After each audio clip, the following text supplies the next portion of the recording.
ओम अज्ञानतिमिरान्धस्य ज्ञानाञ्जनशलाकया चक्षुर्मिलितं येन तस्मै श्रीगुरवे नमः। श्रीचैतन्यमनोभीष्टं स्थापितं येन भूतले स्वयं रूपा कदा मह्यं ददाति स्वपदान्तिकम्। श्रीकृष्णचैतन्य प्रभु नित्यानन्द श्री अद्वैत गदाधर श्रीवासादि गौरभक्तवृंद। हरे कृष्णा कृष्णा कृष्णा हरे हरे, हरे राम राम राम हरे हरे। तो बहुत सुंदर सी पिक्चर दिख रही है, बहुत सुंदर सी तस्वीर दिख रही है इसमें। है भगवान का ऐसा अवतार जो ऊपर से देखने पर दिख रहा है कि ये तो शेर है, और नीचे से देखने पर लग रहा है कि ये तो इंसान है भाई। तो भगवान का ऐसा अद्भुत अवतार। देखिए भगवान का जो नरसिंह भगवान का जो अवतार है वो अलग ही स्पेशल विशेष अवतार है। भगवान अपने भक्तों की रक्षा करने के लिए अद्भुत है, विचित्र अवतार भी लेने को तैयार हो जाते हैं। आधा शेर का रूप ले लिया, आधा इंसान का। तो वास्तव में भगवान का कोई ऐसा नहीं कि गलती से ले लिया अवतार, कि भगवान का शाश्वत अवतार है, मतलब शाश्वत रूप है। आध्यात्मिक जगत में भी ऐसा भगवान का अवतार होता है। तो ये जो दुष्ट जो राक्षस लोग हैं उनके लिए बहुत डरावना डरावना मतलब रूप है ये। देखते डर लगता है, बाप रे शेर का मुंह है, कितना खतरनाक। और हाथ में जो नाखून है तो लंबे लंबे नाखून है, नाखूनों से है। नाखून डाल मतलब नाखून ही अस्त्र के बराबर है, ऐसे नाखूनों से ही मतलब जो हिरण्यकशिपु था उसका ऐसे जो पाषाण शिला टंग के निकाल है, तो शिला पत्थर के समान जो उसका पेड़ था ना वो ही फाड़ दिया अपने नाखून से। इतने धारदार नाखून देखो जी वैसे भगवान के। तो इसका टाइटल ही ये है, love of a boy that attracted Lord of universe. कि देखिए एक छोटे से बच्चे का प्रेम जिसने पूरे ब्रह्मांड के जो भगवान है, जो भगवान जो कि पूरे ब्रह्मांड को चला रहे, भगवान की इच्छा से सब कुछ हो रहा है। सारे जितने ग्रह लोग ग्रह उपग्रह जो सारे भगवान की इच्छा से घूम रहे हैं। तो एक छोटे से बच्चे के प्रेम ने क्या मतलब भगवान को जीत लिया। तो प्रेम में बहुत ताकत है जी, प्रेम में बहुत शक्ति है। हम जैसे कोई काम कराना होता है ना, हम बहुत सारी चीजें बोलते हैं, लेकिन लोग करते नहीं है ना। हमारी बात सुनते नहीं है लोग। क्यों नहीं सुनते हैं? प्रेम नहीं है ना। सास बहू आपस में लड़ते रहती है, वो सास बोलती है बहू मेरा कहना नहीं मानती है, और बहू को लगता है कि ये सास ऐसी है ना, दुष्ट है बोले। तो दोनों ही सही है वास्तव में, लेकिन क्या है प्रेम नहीं है दोनों के बीच में। प्रेम नहीं मतलब निस्वार्थ सेवा नहीं करते एक दूसरे की, कोई ना कोई स्वार्थ के कारण एक दूसरे की सेवा करते हैं। तो ये प्रेम बहुत शक्तिशाली है जी। जब ये प्रेम होता है ना तो हम एक दूसरे के संबंध तो अच्छे रख ही सकते हैं। यहाँ तक कि देखिए प्रहलाद महाराज के प्रेम ने तो पूरे ब्रह्मांड ब्रह्मांड के जो है अधिष्ठाता, पूरे ब्रह्मांड के जो नायक है भगवान, भगवान को ही जीत लिया अपने प्रेम से। तो विदुर के हाँ विदुर के जो विदुर रानी के जो छिलके हैं वो खाए भगवान ने प्रेम के कारण। लेकिन जो अपने थे ना अपने दुर्योधन, हाँ दुर्योधन के जो 56 भोग नहीं खाए वाले। भगवान श्री कृष्ण ने दुर्योधन के 56 भोग नहीं खाए, लेकिन विदुर रानी के बोले छिलके ही खा लिए। तो प्रेम बहुत महत्वपूर्ण चीज है। और भगवान भगवत गीता में बोलते हैं कि मेरे को क्या क्या भोग लगाओ, है ना। पत्रम पुष्पम फलम तो यम यो में भक्त्या हाँ प्रयच्छति तथा हम भक्त हाँ हाँ भक्ता हाँ तो भक्ति से जब देता है अस्नामी तत्प्रियतात्मना, कि मैं उसको स्वीकार करता हूँ इस तरीके से। तो पत्थर फल फूल भगवान को बहुत ज्यादा भी नहीं लगा सके तो कम से कम फूल चढ़ा दो, है ना, तुलसी का पत्ता लगा दो। हाँ पत्रम पुष्पम फलम तो यम फल लगा दो, फल फ्रूट जो लेके आए वो भगवान को भोग लगा दो। पानी का चढ़ा पानी दे दो भगवान को। उसी से बोले भगवान खुश हो जाते हो। हाँ, पत्रम पुष्पम फलम तोयम यो में भक्त्या प्रेषति। तो फिर उसको क्या करते हैं भगवान, अस्नामि तत्प्रिय, बोले उसको मैं खाता हूँ, कोई भक्ति से देते हैं तो खाते हैं। हम मंदिर में चढ़ा देते ना, बोले पानी रख दिया, ये तुलसी पत्र भी चढ़ा दिया, तो हमें लगता है अरे भगवान खाया कि नहीं खाया, वो तो ऐसे कैसे पड़ा है। नहीं नहीं, भगवान बोल रहे भगवद गीता में खाता हूँ उसको बोले। खा के फिर वापस छोड़ देते हैं बोले। वापस क्यों छोड़ देते हैं? अब बोले कि वापस क्यों छोड़ देते हैं, मान लीजिए भगवान को भोग लगाया और भगवान ने वापस नहीं छोड़ा, पूरा का पूरा खा गए वाले। अरे बोले इतना सारा, इतना ही तो होता है, पूरा का पूरा खा गए, बोले भोग ही नहीं लगाएंगे। कलयुग के प्राणी ऐसे है। तो भगवान बोलते हैं कि मैं पूरा पूरा खाता हूँ, पूरा का पूरा छोड़ भी देता हूँ। कि पूर्णम पूर्णम आदाय पूर्णम एवं अविशेष्यते, कि पूर्ण में से पूर्ण निकाल लो तो भी पूर्ण ही बचता है वाले। पूरा भोग में खा लेता हूँ, तुम जो भोग लगाते हो उसके बाद में पूरा छोड़ भी देता हूँ तुम्हारे लिए। तो यार इतने अच्छे हैं। नहीं तो पता चले बढ़िया बढ़िया बला हलवा बनाया है, खीर बनाई है, पूड़ी जलेबी सब बनाया है, भगवान को भोग लगाया, पूरा ही खा गए बोले। इसलिए भगवान छोड़ देते बोले। तो भागवतम में ये आती है, जो प्रहलाद महाराज की जो कहानी है ये आती है। मेरी आवाज आ रही है ना, आवाज ठीक है और स्क्रीन दिख रही है? स्क्रीन नहीं दिख रही, आवाज स्क्रीन नहीं दिख रही है? जी स्क्रीन मुझको नहीं दिख रही, और पता नहीं। अच्छा, मैं दोबारा। नहीं प्रभु, स्क्रीन पे कुछ भी नहीं है। ओ ऐसा, ठीक है, मैं भी शेयर करता हूँ। अभी दिख रही है?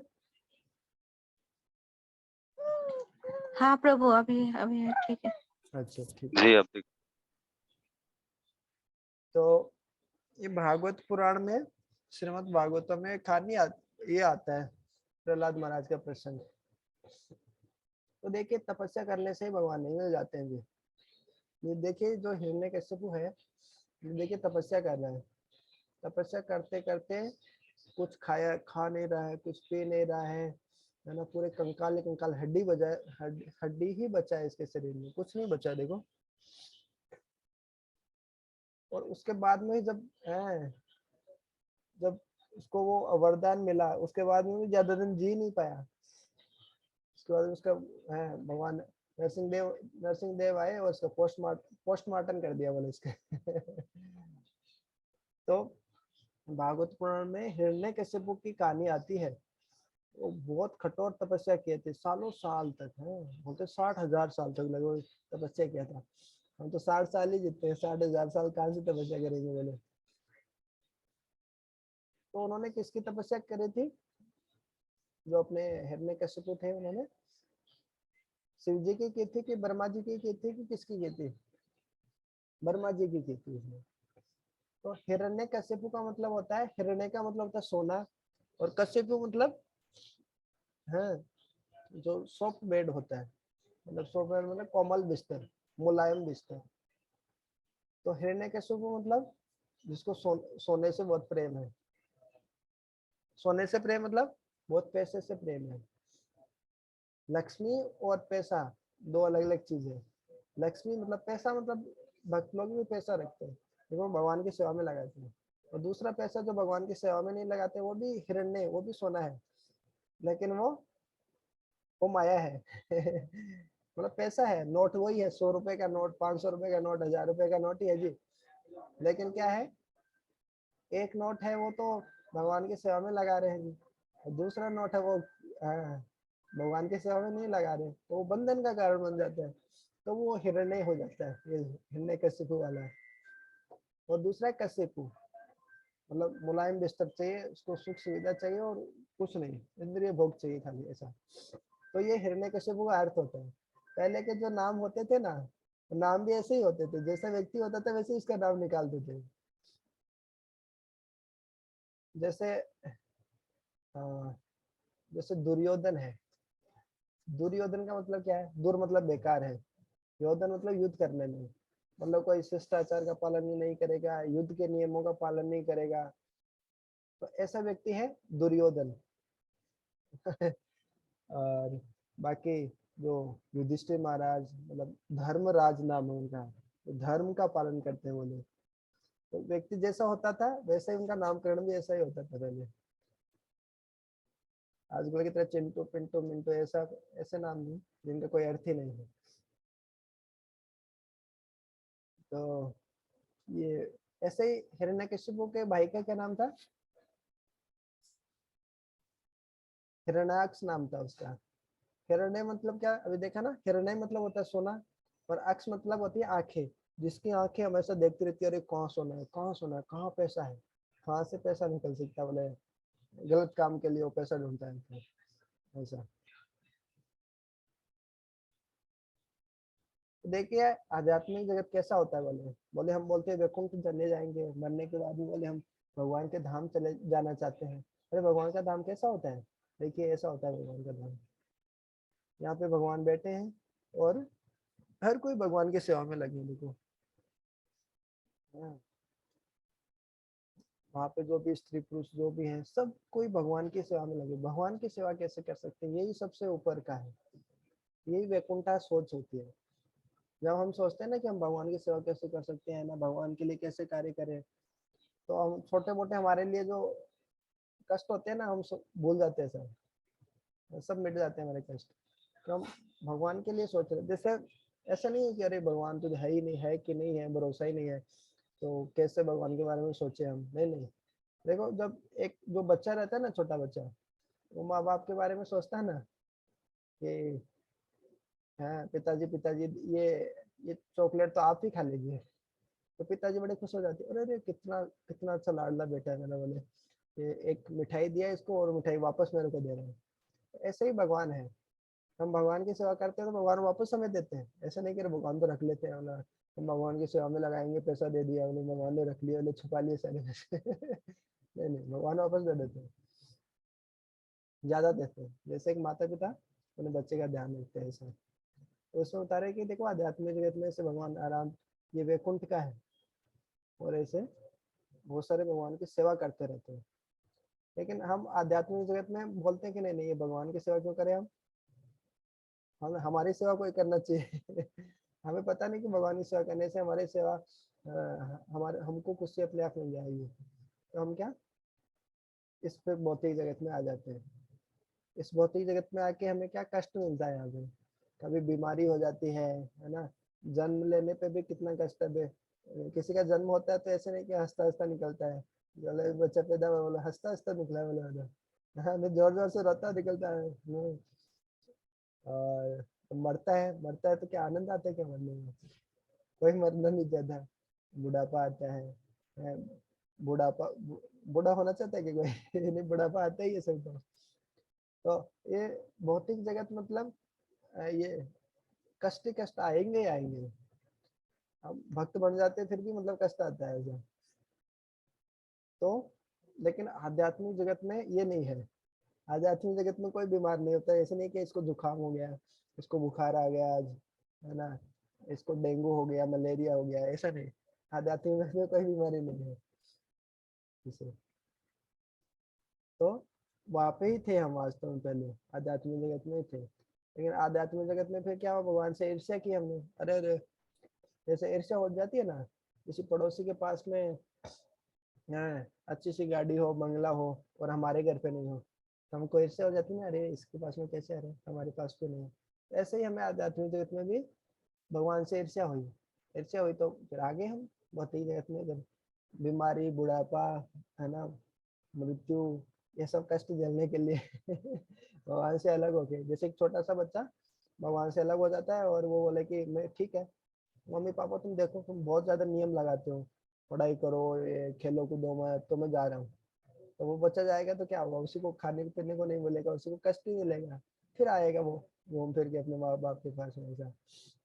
तो ऐसा ही हमारा स्थिति है कि हम वापस यदि भगवान के बारे में, भगवान का माला करने लग जाए, भगवान का प्रसाद दिखाने लग जाए, एकादशी करने लग जाए, तो फिर हम भगवान के पास वापस चले जाएंगे। भगवान बोलेंगे आजा आजा मेरे बेटे आजा।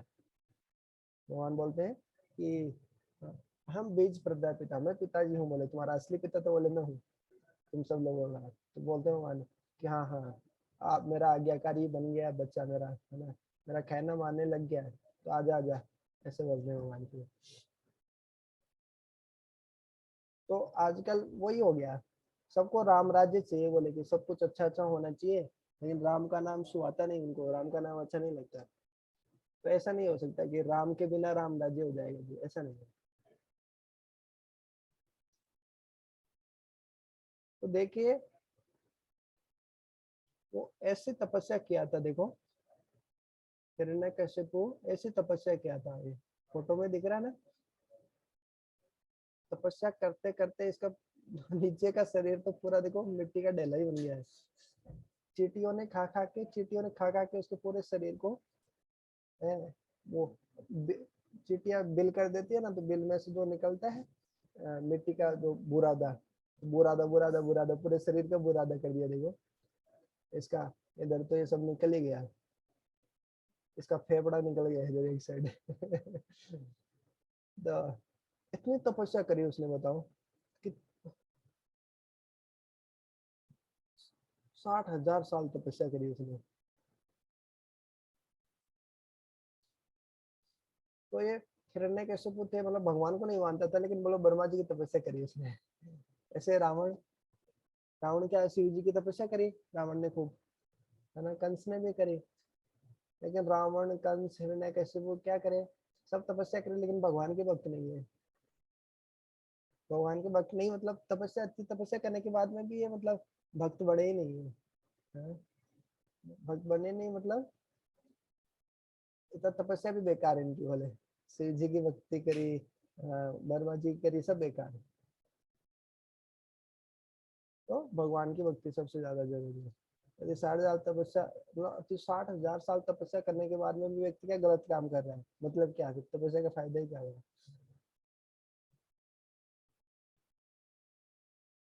तो इतनी तपस्या करी, फिर देखो ब्रह्मा जी ऐसे ऊपर बैठ के आए हैं ऐसे, 5 कितने, 4 माथे 5 माथे, 3 तो सिर दिख रहे हैं ना इसके ब्रह्मा जी के, यहाँ पे ऊपर बैठे हैं ब्रह्मा जी ऐसा।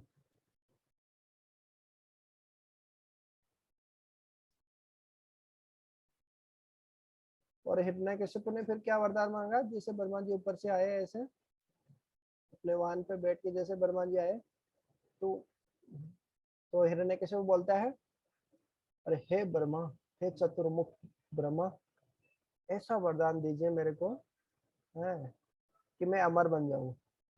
ब्रह्मा जी बोले क्या खा कर अमर बन जाऊं, बोले मैं खुद ही अमर नहीं हूँ, ऐसा क्या वरदान दूं, बोले ब्रह्मा जी खुद ही अमर नहीं है, ब्रह्मा जी की खुद की मौत आती है? ब्रह्मा जी खुद ही अमर नहीं है तो वो कहाँ से दूसरे को अमर कर सकते हैं। तो यहाँ से भी समझ में आता है कि ब्रह्मा जी सबसे ऊपर नहीं है, भगवान ही है, श्री कृष्ण विष्णु राम, यही है सबसे ऊपर ऐसा। तो फिर भी हिरण्यकशिपु बुद्धिमान, बुद्धि तो थी उसके बाद में, है ना, बुद्धिमान तो था ही। तो हिरण्यकशिपु बोलता है ऐसा वरदान दो, ऐसा क्या वरदान मांगा था, ना तो धरती पे मार सको बोले, ना आकाश में, बोले आकाश में भी नहीं तो धरती पे भी नहीं, तो फिर मारेंगे कहाँ, बचा ही कहाँ, आकाश धरती दो ही तो जगह है, बीच में कुछ होता है क्या, और कुछ नहीं होता है ना, या तो धरती पे रहेंगे, धरती से ऊपर उठते ही आकाश आ गया, तो मारेगा कहाँ बोले, बोले ना तो आज इंसान मार सके ना जानवर मार सके, अरे फिर मारेगा कौन, इंसान भी नहीं मार सकता जानवर भी नहीं मार सकता, फिर मारेगा कौन, अब या तो इंसान होगा या जानवर होगा, उसके अलावा और क्या होता है, कुछ नहीं होता है। बोला ना अस्त्र ना शस्त्र, अरे अस्त्र भी नहीं शस्त्र नहीं तो किससे मारेगा फिर, हाँ, ना बोले मनुष्य ना बोले देवता, भौतिक जगत में या तो मनुष्य होता है देवता होता है, फिर और होता है कौन है। और पहले 84 लाख योनियों में, जो है ना 84 लाख योनियों में हम एक जन्म लेने के बाद में हमारी, है ना, जब हम मर जाते हैं तो दूसरा जन्म हमको मिल जाता है। जैसे अभी हम मर गए तो हम अगले जन्म में पता चले कि हम हमारे घर में दोबारा से आ गए, है ना, छिपकली बन के आ गए, है ना, कुत्ता बन के आ गए, गाय बन के, भैंस बन के, बकरी बन के आ गए, बोले उसी घर में वापस। तो इस तरीके से 84 लाख योनियों में अपन घूमते रहते हैं ऐसा। तो ऐसा ही हिरण्यकशिपु ने मांगा कि जो 84 लाख योनियां है, बोले इसमें से कोई किसी से भी मैं मरू नहीं, बोले कितना बुद्धि लगाया उसने। नहीं, न तो देवता मार सकता है जी, न दानव मार सकता है, न अस्त्र न शस्त्र, न दिन में न रात में, न जमीन पे न हवा में, तो बोले न जमीन पे न हवा में न पानी में न किसी हथियार से। तो उसको लगा कि इतने सारे मतलब हो गए अब तो, हाँ, अब तो मैं मरूंगा ही नहीं बोले। तो देखो इतना सब कुछ होने के बाद में भी व्यक्ति, तो क्या हुआ, इतने साल तपस्या करी हजारों साल, ऐसा वरदान भी मांग लिया और भगवान जी बोला तथास्तु, ठीक है, ना इंसान से मरेगा, ना जानवर से मरेगा, ना दिन में, ना रात में, ना जमीन पे, ना हवा में, ना पानी में, कहीं नहीं मरेगा बोले। तो ऐसा वरदान मिला। तो फिर देखो हिरण्यकशिपु, हम राजा भोज एक तो, हाँ, असनम में वसनम में, हाँ, ऐसे श्लोक आता है, हाँ, बंधु वर्गों में जाया, हाँ, जाया में बंधु वर्गों में इति में कुर्बानम, काल वर को हंती पुरुषा जम, ये मेरा है, ये घर मेरा है, कपड़े मेरे हैं, ये मेरा है, वो मेरा है, ऐसे मेरा मेरा करते रहते फिर दिन भर तो ये बातें करते हैं।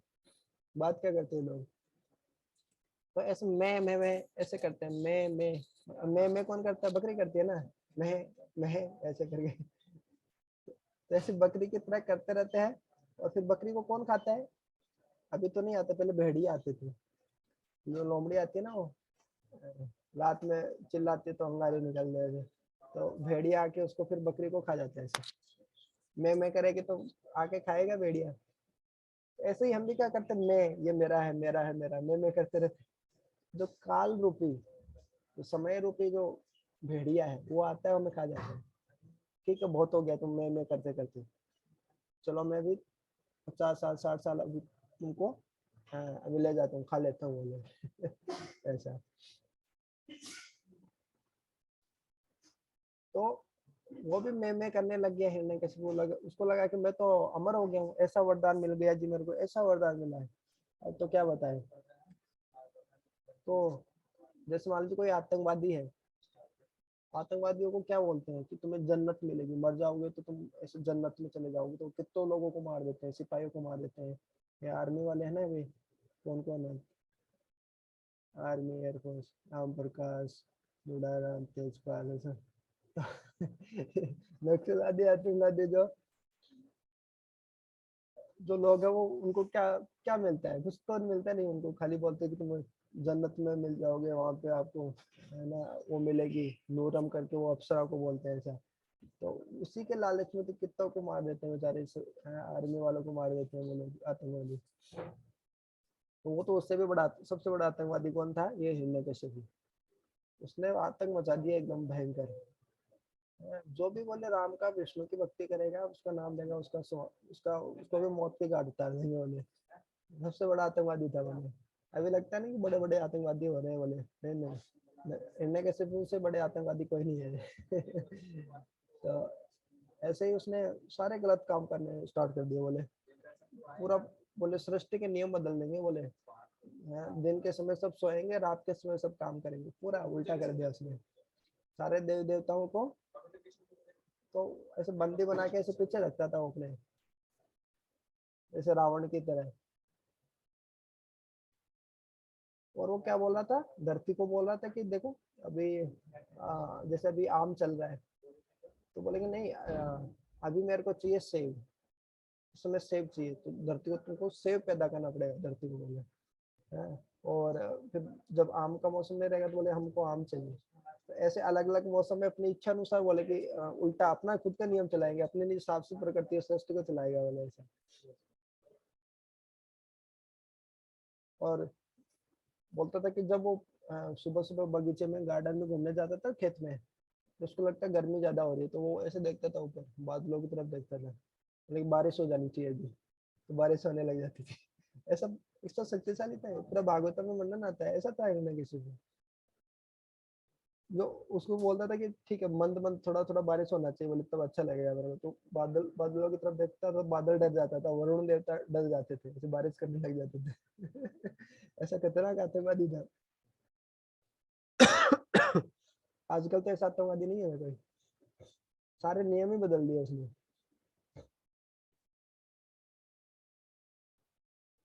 और वो क्या बोला, जो भी अच्छा काम करेगा, धर्म का काम करेगा, पुण्य का काम करेगा, उसको बोले नरक भेज दूंगा मैं।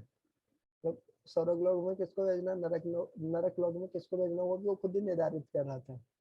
हाँ, बोले जो अच्छा काम करेगा उसको नरक में, बेकार काम करेगा उसको स्वर्ग में भेजूंगा बोले। और जितने दान पुण्य, जितने भगवान की सेवा आराधना जितना करते थे सब बंद करवा दिया उसने। और बोला जितने ब्राह्मण थे बोले नहीं नहीं, ये विष्णु विष्णु विष्णु विष्णु का जप मत करो, कृष्ण राम का जप मत करो, हिरण्य कश्यपु इसका जप करो बोले। ऐसा बोले मैं हूँ भगवान वाले, ऐसा। तो ऐसा वो काम करना स्टार्ट कर दिया था जो हिरण्य कश्यपु था। तो ऐसा नहीं है, ये हिरण्यकश्यप वाली सोच हमारे अंदर भी है, दुनिया के अंदर भी हम देखते हैं ना। तो ये जो भौतिकतावादी, जो हम हर चीज हर चीज को देखते ही हम सोचते हैं कि ये मेरी हो जाए, मेरी हो जाए। इसका मतलब ये हम भी हिरण्यकश्यप वाली हमारे में भी बुद्धि है। श्री श्रीमद राधा गोविंद स्वामी महाराज उज्जैन आए हुए थे, तो वो बता रहे थे, उनका कोट था कि जब एक जानवर है ना, जैसे गाय है, गाय को जब बाजार में छोड़ देते हैं ना, सब्जी के ठेले लगे रहते हैं, मंडी में चली जाती है मान लीजिए गाय, तो जो सब्जी दिखती है ना, तो गाय को लगता है कि ये सब्जी में तो मेरी ही है। जो सब्जी दिखता है उसको खाने के लिए लग जाती है वो, ऐसा। तो एक जो जानवर होता है, जो पशु होता है, वो बाजार में जो चीज दिखती है उसी वो सोचता है मेरी है, तो उसको पशु बुद्धि बोलते हैं। उसी उसी तरीके से भी हम हमें भी जो भी चीज दिखे उसको लगे कि ये मेरी है, मेरी, हाँ उसको अपना कर लूँ उस चीज को। हम भी ऐसे सोचे ना, तो हम हमारी भी पशु बुद्धि हो जाएगी। हम भी खाली इंसान का शरीर है लेकिन है पशु बुद्धि, हमारी हमारी बुद्धि है वो पशु की बुद्धि है, ऐसा नहीं। सबसे पहले सोचना चाहिए नहीं नहीं ये मेरी चीज नहीं, मेरी नहीं है। और इससे भी सबसे अच्छी सोच क्या है, नहीं नहीं इसको भगवान की सेवा में कैसे लगा सकते हैं। जैसे बाजार में दिखा बहुत अच्छा आम आ रहा है, तो पशु बुद्धि क्या है, अरे अभी खा लेते हैं, उसको खरीद लिया। दूसरे उसकी अच्छी वाले, नहीं नहीं ये तो हमारा नहीं है, उस पर हमारा अधिकार नहीं है, पैसे देंगे फिर लेंगे। उससे भी अच्छा क्या है, पैसे देंगे लेंगे, उसके बाद भगवान को भोग लगाएंगे फिर खाएंगे बोले शाम को, जैसा। तो इस तरीके से हिरण्यकश्यप सोच हमारे अंदर भी हो सकती है बोले, ऐसा। तो जो भगवान के भक्त होते हैं ना, उनको सब पता होता है कि जो बारिश आ रही है, जो खेत में जो फसल हो रही है, हाँ, जो सर्दी गर्मी आ रही है, अच्छा मौसम है ना, धूप आ रही है, ये जितनी भी चीज मिल रही है सब भगवान की कृपा से तो मिल रही है ना। अब कोई बारिश हमारे हाथ में है क्या, बारिश हम बोलेंगे बारिश हो जा बारिश हो जा, तो भगवान तो चाहते हैं, भगवान की इच्छा से तो होती है बारिश। भगवान वरुण देवता जो है, इंद्र जो है, भगवान जो उनको आदेश देते हैं तभी तो बारिश करते हैं। भगवान की इच्छा के अनुसार तो काम करते हैं ये लोग, जो देवता है। तो इस तरीके से जो भगवान के भक्त होते हैं वो जानते हैं कि भगवान तो सब कुछ दे रहे हैं, भगवान इतना सब कुछ दे रहे हैं, तो भगवान के लिए कुछ तो करने को बनता है ना। और जैसे माँ बाप बच्चे के लिए इतना करते हैं तो बच्चे को लगता है ना यार कुछ तो करो माँ बाप के लिए, इतना क्या है।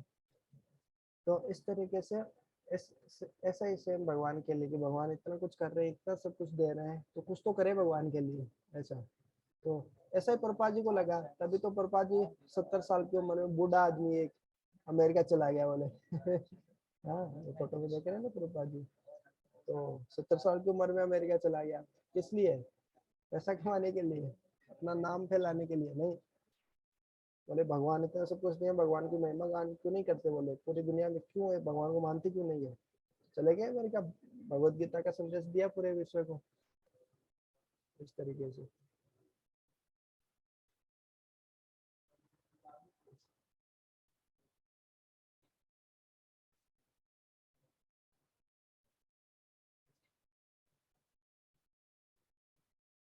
तो 2-3 मिनट और है, तो इसमें हो पाएगा क्या, ये वाला कर लेते हैं।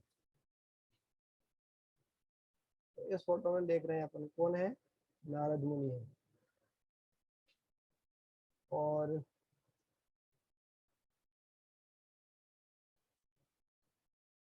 जो नारद मुनि, जब नारद मुनि के ही शिष्य हैं, कि हम सुनते हैं ना आजकल बाजार में हम सुनते हैं ना, कोई भी थोड़ा सा चालाक आदमी होता है तो उसको बोलते हैं अरे नारद मुनि कहीं का। अरे नारद मुनि कोई कॉमेडियन नहीं है, कोई ऐसा आदमी नहीं है जो कॉमेडी करता रहता है, मजाक करता रहता है, उसको नारद बोल देते हैं। नहीं नहीं, नारद मुनि भगवान के शुद्ध भक्त है। शुद्ध भक्त क्या, भगवान के ही अवतार है, 27 अवतार है। तो नारद मुनि के शिष्य देखो, प्रहलाद महाराज, ध्रुव महाराज, ये सब नारद मुनि के शिष्य हैं। नारद मुनि के शिष्य हैं ऐसे, तो नारद मुनि कैसे होंगे, भगवान के परम भक्त हैं। तो नारद मुनि कोई ऐसे नहीं है कि नारद मुनि है तो बोले ऐसे ही है, नहीं नहीं। तो नारद मुनि ने क्या, जब प्रहलाद महाराज अपनी माँ के गर्भ में थे ना, तब माँ को उपदेश दिया था ना, नारद मुनि ने। तब उसी उपदेश के कारण गर्भ में सुन लिया था प्रहलाद महाराज ने उपदेश, और उसी के कारण वो प्रहलाद महाराज बने भगवान के इतने इतने शुद्ध भक्त, इतने महान भक्त बने। भागवतम में भी उनका वर्णन आता है, इतिहास उनका बखान करता है इस तरीके से। तो ये बहुत जरूरी है। जब माँ के पेट में बच्चा होता है या फिर गर्भाधान संस्कार, ये सब पहले संस्कार होते थे। संतान जब बच्चा पैदा होने से पहले भगवान के बारे में सुनते थे, भगवान का नाम कीर्तन करते थे, इस तरीके से भगवान की माला जब करते थे तो उसे अच्छी चेतना रहती है, तो अच्छा बच्चा उत्पन्न होता है। हम नहीं तो राक्षस वाले काम करते हैं तो फिर वो बच्चा भी राक्षस ही पैदा होता है। छोटा सा छोटे छोटे बच्चे गाली देने लग जाते हैं। क्यों? क्योंकि माता पिता ही ऐसे हैं उनके, उन्होंने, उनकी चेतना ही ऐसी है, उन्होंने भगवान का नाम सुना नहीं, जप किया नहीं, तो वैसा ही बच्चा फिर आएगा। अब खेत में हम कांटे वाला पौधा लगाएंगे तो कांटे वाला फल निकलेगा ना। अब भले बबूल का, किक्कर का पेड़ लगाएंगे, बबूल का पेड़ लगाएंगे तो कौन सा कांटा निकलेगा ना, आम थोड़ी ना लगेगा उसमें। पहले आम लगेगा, उसके बाद पानी देते जाओ, पानी देते जाओ। नहीं नहीं, पहले बीज तो सही डालो ना। आम का बीज डालेंगे तो आम का पौधा निकलेगा ना। इस तरीके से जब भगवान का भजन करते हैं, भगवान का नाम करते हैं, तो हमारे बच्चों में भी तो वही संस्कार आएंगे ना। तो उसी तरीके से जो प्रहलाद महाराज की माँ को जब नारद मुनि ने उपदेश दिया था, भागवत धर्म दिया था, यही भगवत धर्म, तो फिर वो उनके जो बच्चा जो हुआ प्रहलाद महाराज, वो भगवान के इतने शुद्ध भक्त लगे।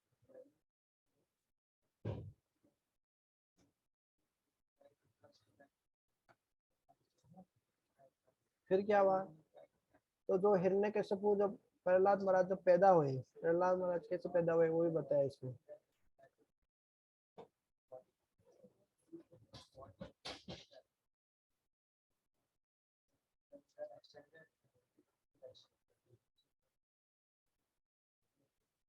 तो जैसे ही वो पैदा हुआ तो हिरण्यकशिपु क्या बोला उसको, वो चाहते थे कि प्रहलाद महाराज क्या बने, कूटनीति में निपुण बने, राजनीति में, अर्थशास्त्र में, जो भी पढ़ाई करते हैं ना अपन स्कूल कॉलेज है सब, बोले कि हिरण्यकशिपु भी चाहता था कि स्कूल कॉलेज की पढ़ाई में बहुत एक्सपर्ट बने, निपुण बने, अच्छा स्कूल आए, मेरिट में आए। लेकिन क्या चाहता था, ये भक्त नहीं हो जाए, माला करने नहीं लग जाए। उन्हें माला करने लग जाए तो पढ़ाई कहाँ से करेगा, भौतिकतावादी कैसे बनेगा।